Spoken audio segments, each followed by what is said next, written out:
it will also be available for those. I know load shedding is currently being rolled out nationally. So if you are suddenly hit by load shedding and your connectivity then disappears, then yeah, the session will be available on the website.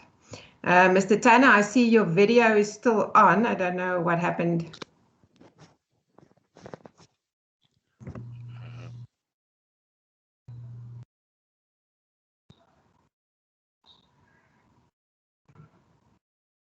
I see a few people have raised their hands. I don't know if it's by accident or if there's somebody wants to ask a question.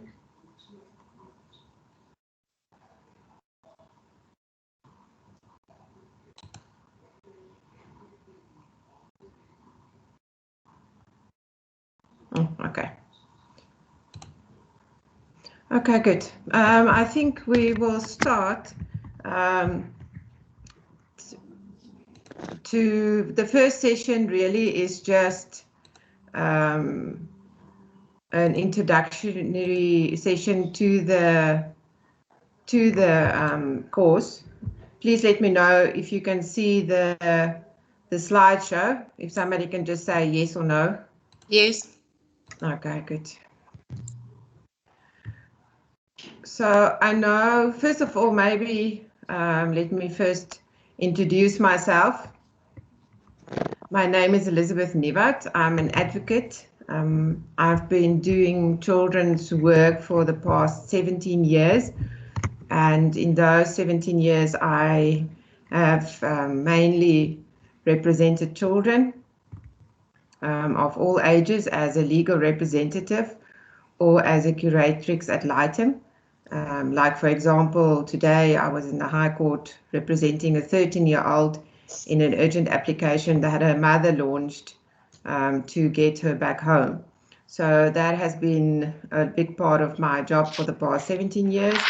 And in most recent years, it has become more and more where I represent children in the High Court or in the Children's Court as their legal representative, just acting on their instructions. And with that, I realized that there's a lot of, knowledge that I think as practitioners we don't have and that we don't always have quickly available.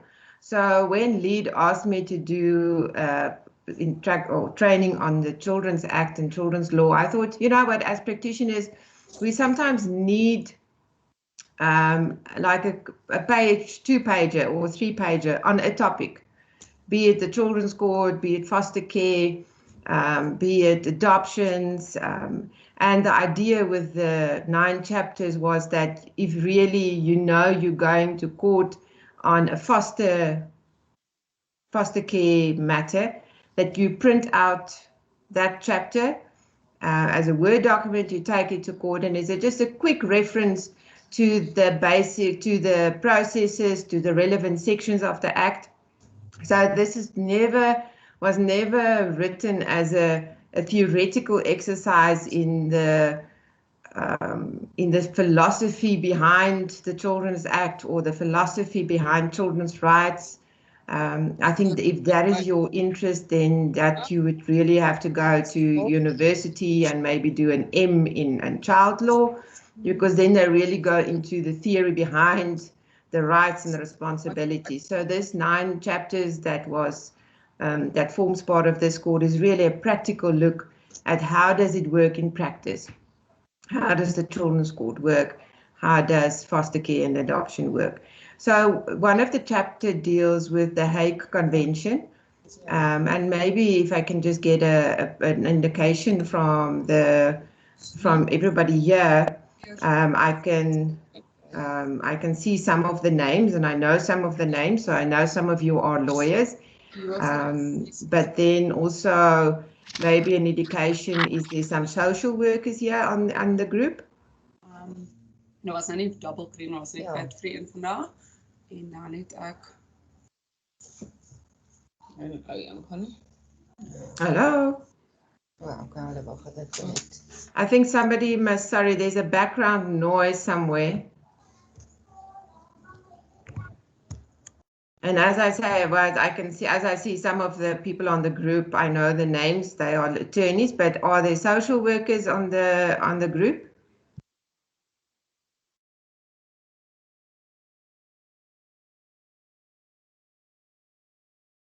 Or any psychologists?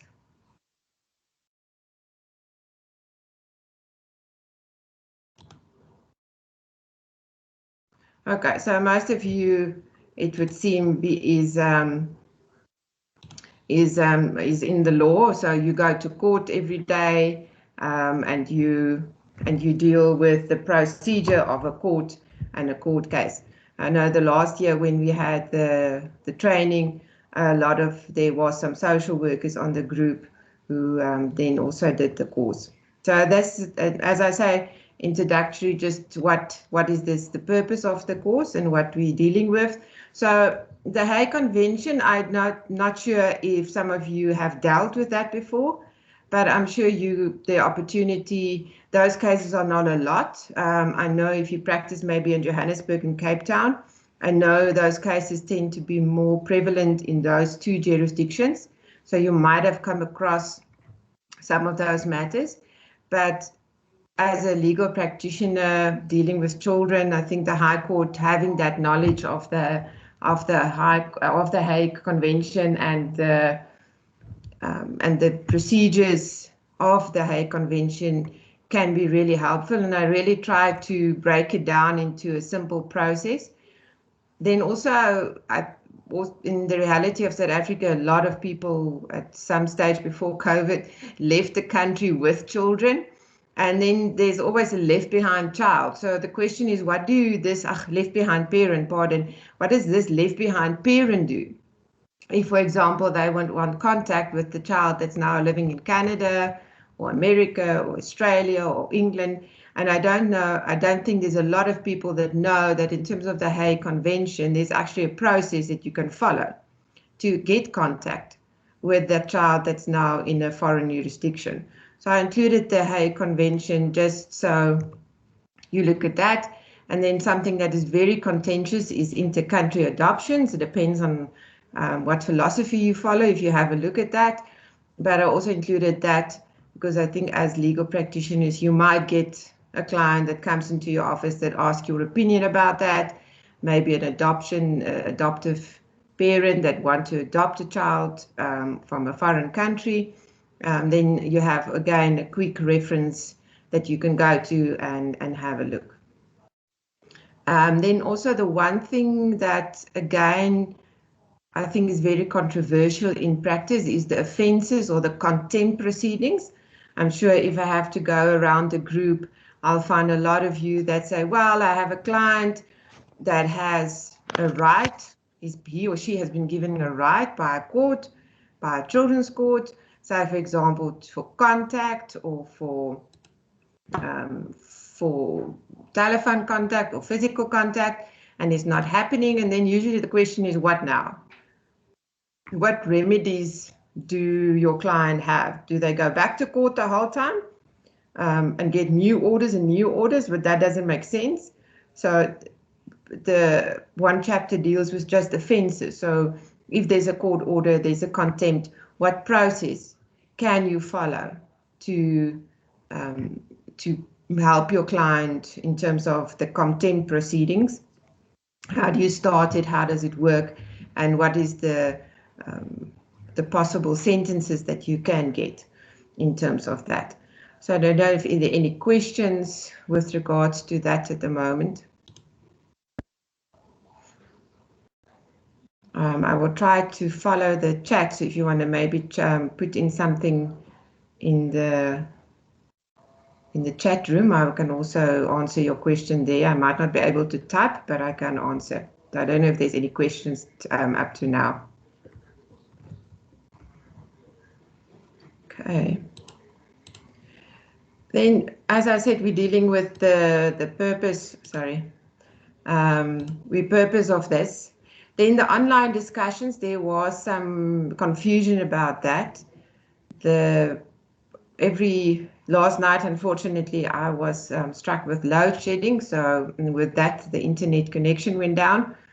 So I wasn't there to answer your questions.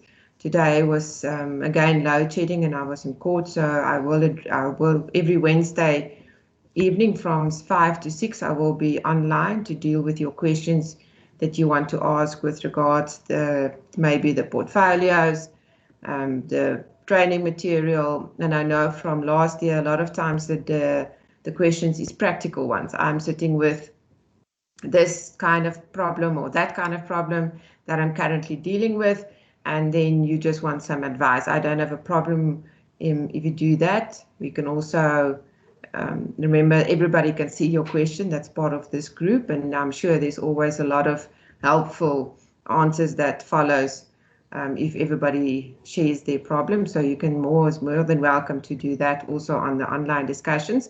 I think it was Bridget, if I'm not mistaken, she had a problem with the forums. But if you go onto the website of the lead of this course, you will see on the left-hand side there's a whole list of things you can click on, and one of them are forums. So you will go there, and there you create a general forum or an assignment forum, and then you will ask your questions based on that. So that is the one thing. I don't know if there's any questions about that.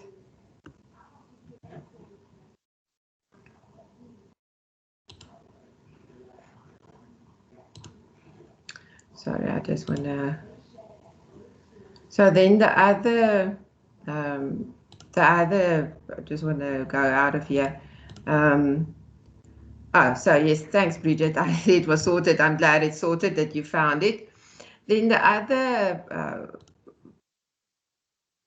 topic that I just want to, or two topics that I want to touch on so that you can do your own planning going ahead, is that I'm not sure how many of you are aware that they have written the rules already for the Children's Court. The Rules Board has sent it out for comment, and comments was received, and I was told that it's imminent in being implemented. So I think it is good that if we look at the rules and what is the impact going to be in terms of your practices. How are you going to use those rules in terms of bringing an application, of bringing contempt application? So the rules is not that many, so I was thinking that the one webinar would be enough. I have the rules in a PDF format, so I will also, after the webinar, I will share it with you on the website, so you can have a look at that. Okay, I see here Bruce has left us a message to say that he's not a lawyer, but he's an educational specialist in educational policy. Okay, and dealing with children, and especially children in schools. Okay, I think that's become. Thank you for sharing. It is also something now. I know last week was Child Protection Week, and they've really focused on bullying, how to deal with the bully, people that are bullied, and the person that are the bullier, if that is a proper word. But that's also something that can eventually end up in a children's court. If the child that's being bullied, or the one that is the bullier, what is the circumstances? Why is the child doing that? A colleague of mine recently was called by a school to say that the one child was caught out bullying another child, and then the next day when the child got to school, he was clearly assaulted at home after the parents were called in the previous day by the school to tell them their child is bullying other children. So again, then you will ask her, what now? So clearly that is something that should go to the Children's Court for an investigation. Okay, so Lauren, you're one of the good guys. You have the patience. I'm not a good mediator. I don't have the patience for it, but I'm glad that you are also part of this group. Maybe you can also, in terms of understanding the process of the court, also help you as being a mediator. But as a retired lawyer, I'm sure you understand the process. But thank you for that. it's always good to have a mediator or somebody that you can refer people to. Are you based in Gauteng, or where are you based, Lauren?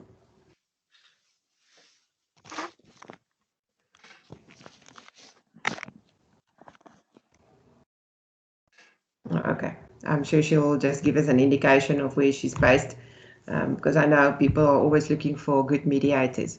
So that's the one thing, is the rules of the court. Oh, in the Deep East Rand.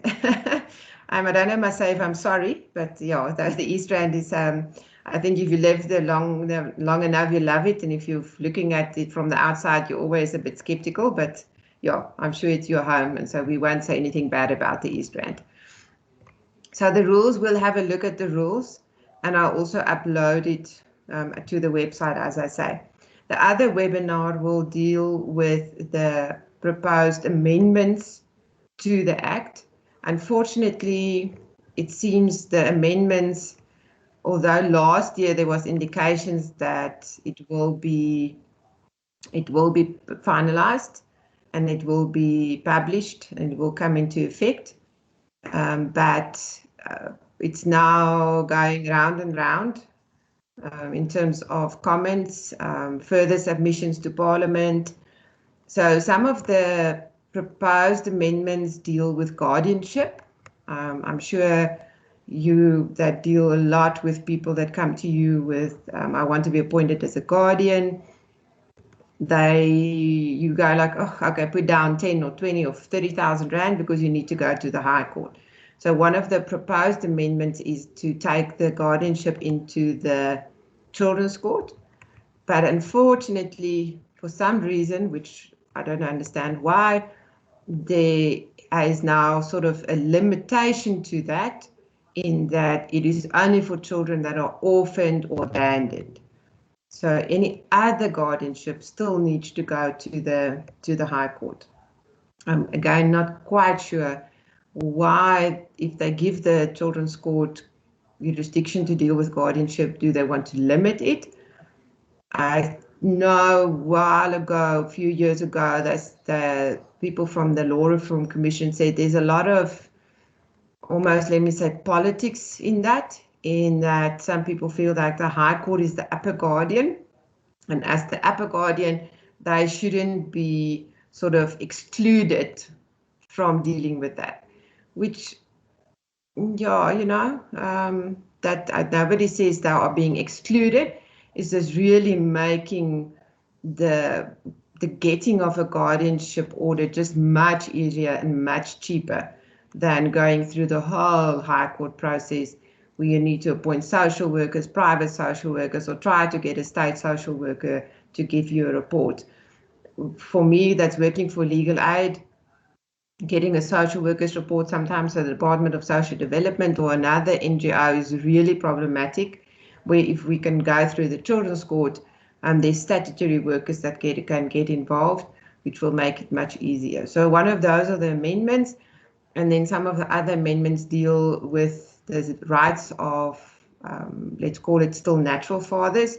So the Section 21, and there's going to be new chapters and automatic rights and not automatic rights. So we will also have a look at that. So when the amendments are implemented, at least then that will be, you have your material as it is, but then you have the proposed amendments, and you will understand how that might affect the material that you will be getting with the course as it is. I didn't want to include the amendments because I'm not sure to what extent the full amendments will be affected, and to what extent after the submissions to Parliament and the various portfolio committees will they maybe still take out the proposed amendments. So I wasn't sure what was the final ones, but once it's final, then I can amend the necessary training material. But again, I have a PDF format of the proposed amendments, and I will also upload it after the webinar to the website. Oh, okay, so I see we have another mediator, Brigitte, who's in Gordon Bay. It's family and child law. And then I see Annabelle, who says she's still a student, and then she's still doing a BCom law, and then she's gonna do a LLB. Okay, so if you do your BCom law and you're going to maybe go more into commercial work, but I hope you also find this course helpful for your career going ahead, deciding on what you want to do maybe after finishing with your LLB.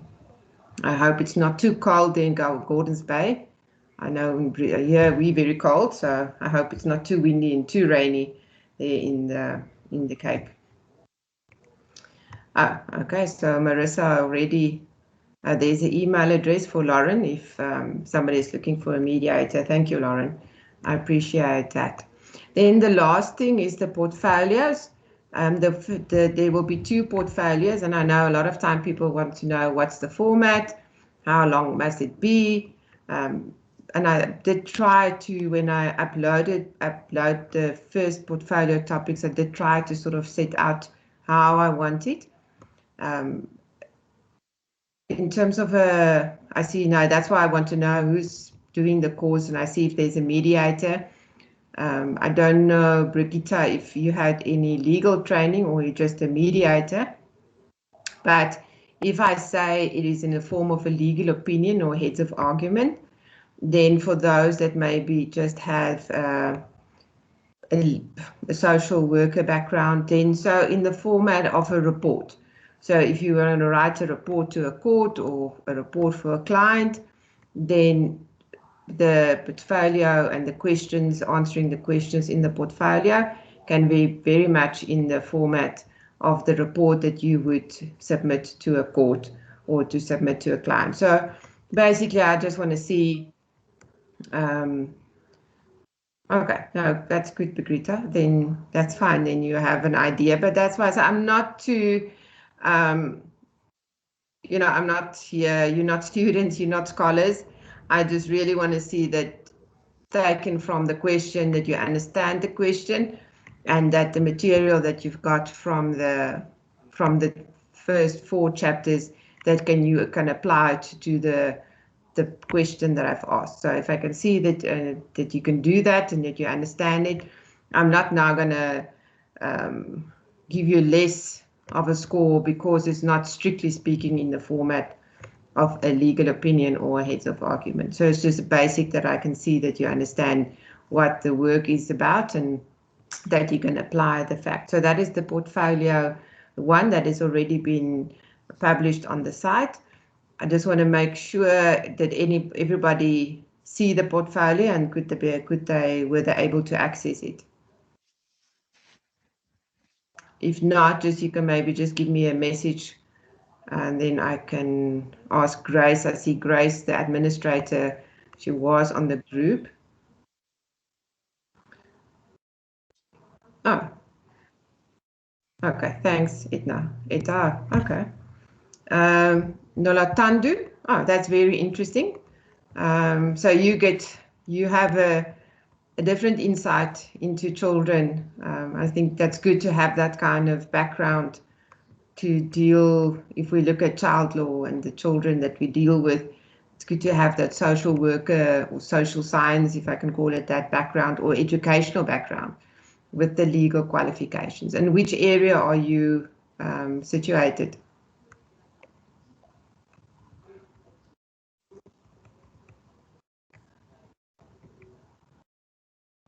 I'm sure she will let us know now, because I know last year we had somebody that was a lawyer in the rural areas of KZN, in northern KZN. And I think sometimes the challenges they face is much different from the ones that we face in Gauteng or in the Western Cape or Cape Town and those areas. So it's always interesting to see if we come to the questions and what kind of different problems the guys in the rural areas have, maybe. So yeah, it will be interesting to see. I think taking my case today, it's always difficult with the judges or the presiding officers. They don't always take your submissions around the child's maturity or a child's right to make a choice. They always say, no, but there's an expert, there's a social worker, there's a psychologist. and the mere submission you make from the bar is not always accepted, which I think today I would like to have Nolatandu's background, because I'm sure the judge would have more easily have made or believed my submissions that I made on behalf of the 13-year-old. So yeah, I think that's a good qualification to have.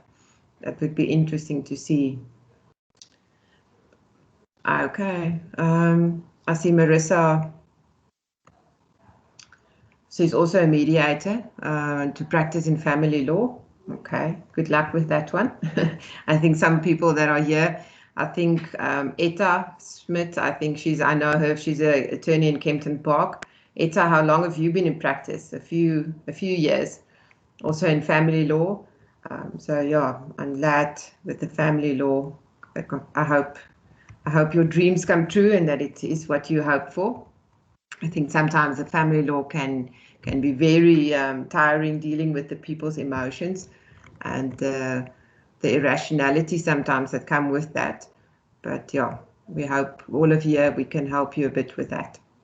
So the second portfolio will then be due on the last day of the course. I try usually to give you about 3 weeks for a portfolio, because I know it's a lot of reading, and then the 3 questions is about 80 marks, which you have to put together. So I try to give you 3 weeks per portfolio. So I will release the last portfolio more or less 3 weeks before the due date.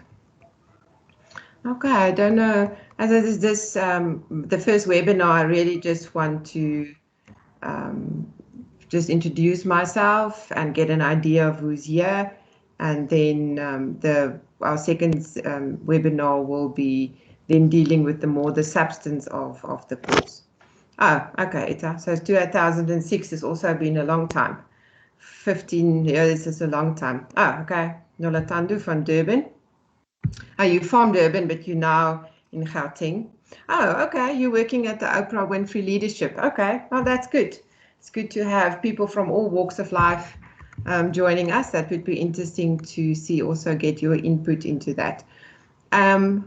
I think all of us, and from my side in any way, I think we're all still struggling with this idea of, from my side in any way, I like when I give training that there's a bit of interaction. What I see now is names and initials, which sometimes is it's frustrating for me, because I like to talk to you guys and I like to get feedback. So as we go on with the course, I would really like you guys to chat to me, put up your hand and say, look, I want to this or that, or make a comment. I really don't like sitting here and just talking to you. If you can if you can give me feedback, then I also know that I'm still talking to somebody on the other side. So yes, Annabelle, we only have 2 portfolios. So both portfolios consist of 3 questions. So it's 80 marks in total per portfolio. And I don't know, Grace is not here anymore, but that you must pass both portfolios then to get the certificate at the end of the day. But yes, there's only 2 portfolios. Yes, Grace is still online. Oh, sorry, Grace. I don't see your name anymore, but there you, Grace. Okay, guys, so somewhere while Grace has spoken up, she's the administrator with LEAD that deals with all the technical problems. Usually you will see when you ask me a question on the forum about this or that, I will say, oh no, please don't ask me. I'm not the technical person. Please email Grace. So Grace, I don't know if you want to say something maybe.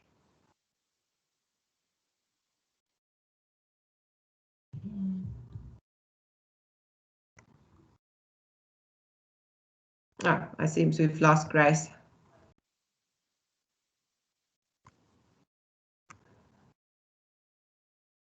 Okay, I'm sure Grace, but Grace's name is on the website, so you can always, there's a link to her to just talk to her. I know she said she might have problems with load shedding. I just quickly want to have a look on, okay. Okay, so yeah, Etta has already said, Marissa, you can, Brigitte, I think also maybe my email, Brigitta, we can maybe just afterwards, I can maybe just give you a brief, we can have a chat. I think it's something that we maybe just take out of this forum now, but people, I see that I'm sure you see Brigitta's question and how she gets involved. I'm sure some of you will also have advice for her on how to do that. We can just have a chat afterwards. Okay. Any other questions?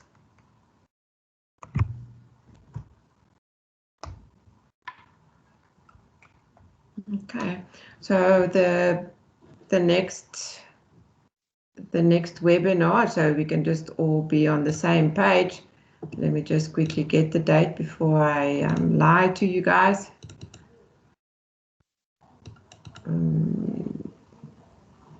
They will be on the 1st of July, again at this time at 5:30.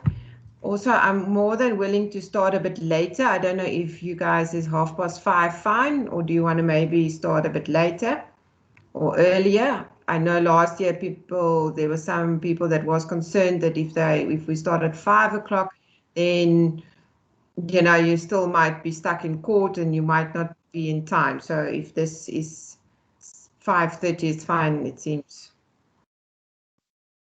Okay. Then we can leave it at that. It gives about everybody enough time to get to their computers, grab something to eat, and then we can start. Okay.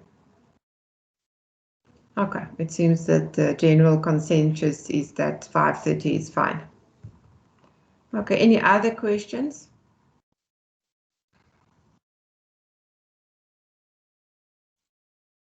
Okay. Yeah, I think nowadays we all work from home at some stage. Lungutelu, yeah, I think also okay, she's asked for a bit later. I think 8 o'clock, 6 o'clock is just, I see most people say 17:30. Maybe if all the sessions are recorded, so if you miss something, you can always just look at the recording afterwards if you maybe missed a few minutes. I usually, I don't start at 5:30 on the dot. I usually give people a bit time to join. Okay, yeah. So this week I really had a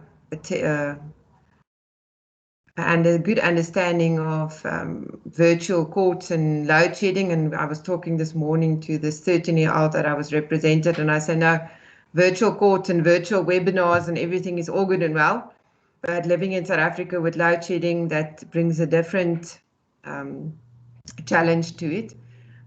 So we're all still struggling with what happens to Wi-Fi if there's load shedding and what happens to court. But luckily the judge had load shedding before all of us, so she disappeared first. So it wasn't that bad.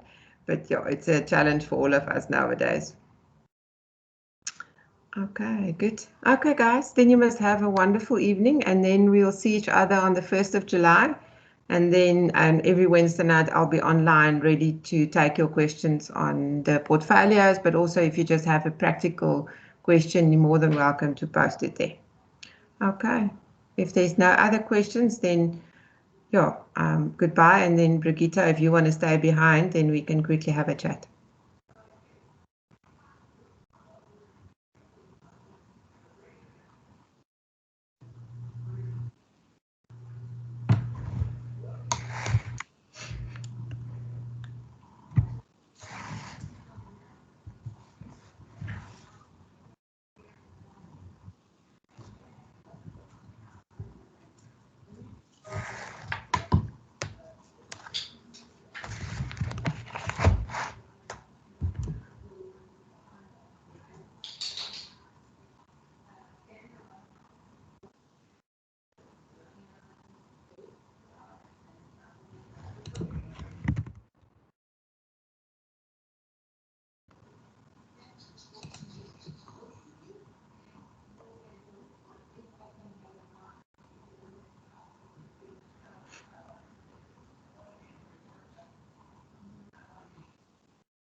Small mercies. Okay, Brigitte, I don't know if you want to maybe switch on your camera, then at least I can see you. Hi. Hi, there you go. Do I say your name correctly? Is it Brigitte? Perfect. Okay, good. Thank Okay. Yeah, so what was your question exactly? Well, I believe the child courts are basically in camera, or that people can't go. And so I was wondering the best way to get experience and to get involved in child law. I'm an advocate, but I haven't practiced for 13 years, and I'm trying to get back into the field. And I practice in criminal law, which wouldn't help me at all anyway. No. But I am very interested in the children's court and in getting involved in that. But I just don't know the best way to gain experience or start getting involved in that. Yeah, I think a lot of times what I found that if you shadow a practitioner, so if you find somebody that you know maybe because you're in Gordons Bay, nee, you're in the Cape. Yeah, so if you find maybe somebody, if I can maybe put you into contact with somebody also at our Stellenbosch local office or at the Cape Town local office, there's a very nice lady there that I know does children's court work. Her name is Renee. And I know from my own experience that if you then go into the children's court and you say to the presiding officer, this is so-and-so, she's wanting to learn, she's an admitted advocate, so you are a legal practitioner, and she's trying to learn about children's court, the ones that I've dealt with, they don't have a problem.